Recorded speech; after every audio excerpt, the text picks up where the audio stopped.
Hi there, and welcome to this week's festive edition of SecondsOut ReFLEXions.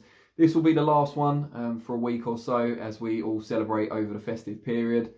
But we're usually here every Monday, 4:30 p.m, looking back over the weekend's boxing action.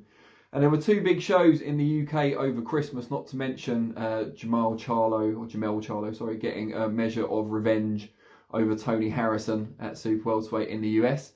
In what I haven't been able to catch up with, but I'm assured was a thrilling fight. But the two UK shows, I watched one on TV on Saturday and I was ringside for the Matchroom Next Gen show on Thursday. And it was a really, really good value show right up until the main event when Richard Riakporhe became the British Cruiserweight Champion, winning the vacant title over 12 rounds against fellow unbeaten in Jack Massey. Now, wasn't a great fight, not even for the purist. I mean, often we'll say, yeah, not one for the purist. Only one for the purist, like Floyd Mayweather fights, for example. But there was plenty to admire. Not so much in this fight. A lot of holding. So I suppose if you're a fan of wrestling, and I don't mean WWE, you might have got something out of it. But yeah, far too much holding, not enough clean punching. I think the referee Phil Edwards has to take some of the blame as well, because I think if he must have warned them multiple times, over 10 times, Riakporhe and Massey combined, to tidy their acts up, which they never really did, and he never took a point away, Edwards. And I think if he'd have done that early on in the first half of the fight, they'd have cleaned their act up a lot earlier, and the fans would have benefited from a much better fight.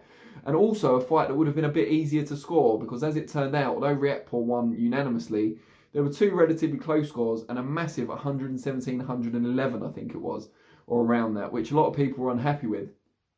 I could kind of understand why it was so wide, in that the rounds, at least over half of the rounds, I'd say, were very close to call. And if you gave all the close rounds to Riakporhe, if you preferred what he was doing, his long-range punching, whatever it might be, less so in combination than Massey, then you could kind of conceivably give him the majority of those close rounds, and it leads to a wide scorecard. But I think the referee has to take a lot of the blame for not, and the boxers obviously, because they're the ones that were grabbing each other so often. It was a difficult one in that Riakporhe would step in with his big right hand, and if he missed or fell short, as he often did, he then looked to grab, as opposed to getting countered by Massey, who looked like he had the faster hands.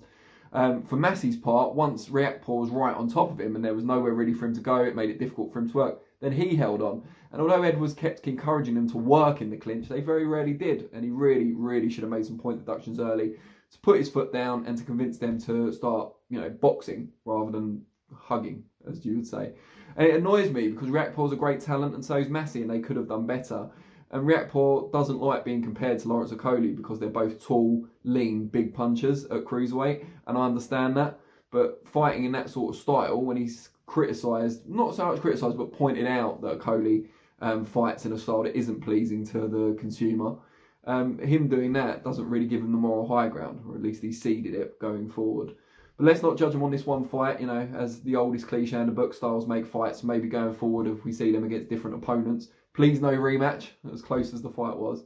We'll see what happens. Another big surprise on the Thursday night, maybe that wasn't a big surprise, but a big surprise on the Thursday night show. Craig Richards taking a tune-up fight before his British title fight with Shakan Pitters next year on Channel 5.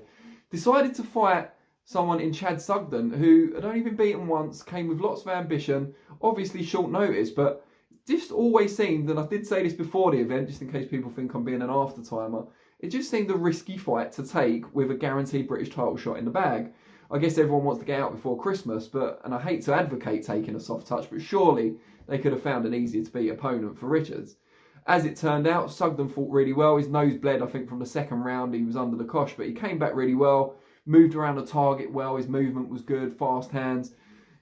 Richards is a really good technical boxer, but if I had to find a criticism, it's that he's a little too upright at times and a little too stiff. He doesn't really move his head enough.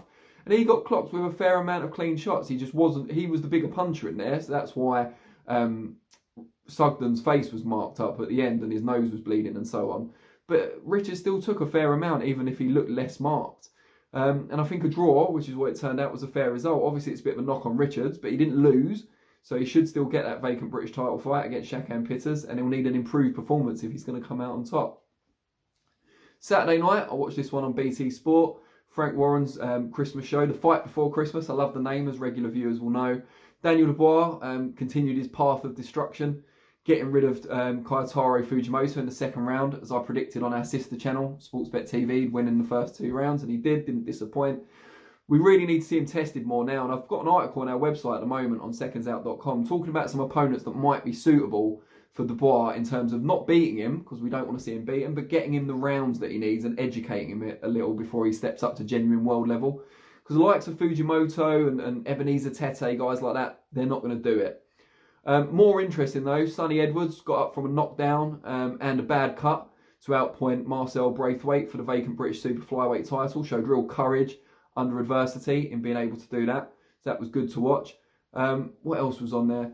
We saw, Daniel Dubois, I've already mentioned. Liam Williams was the performance of the night. Got rid of Alantes Fox, whose only previous defeat was to WBO champion Demetrius Andrade. And he took Andrade the distance. In this one, he never looked like going the distance. Williams flew out the blocks. Again, report on the whole shows on the Seconds Out website.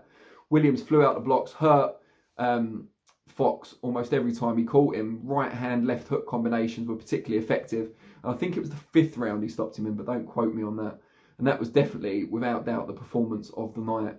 And we also saw the return of Tommy TNT Fury, although his fight was more notable for his father, Big John Fury's interview that he did with us afterwards, where he talks about Tommy and Tyson's recent split with Ben Davison. So that's essential viewing. Keith Fraser did that interview, so you might want to go and watch that on our channel.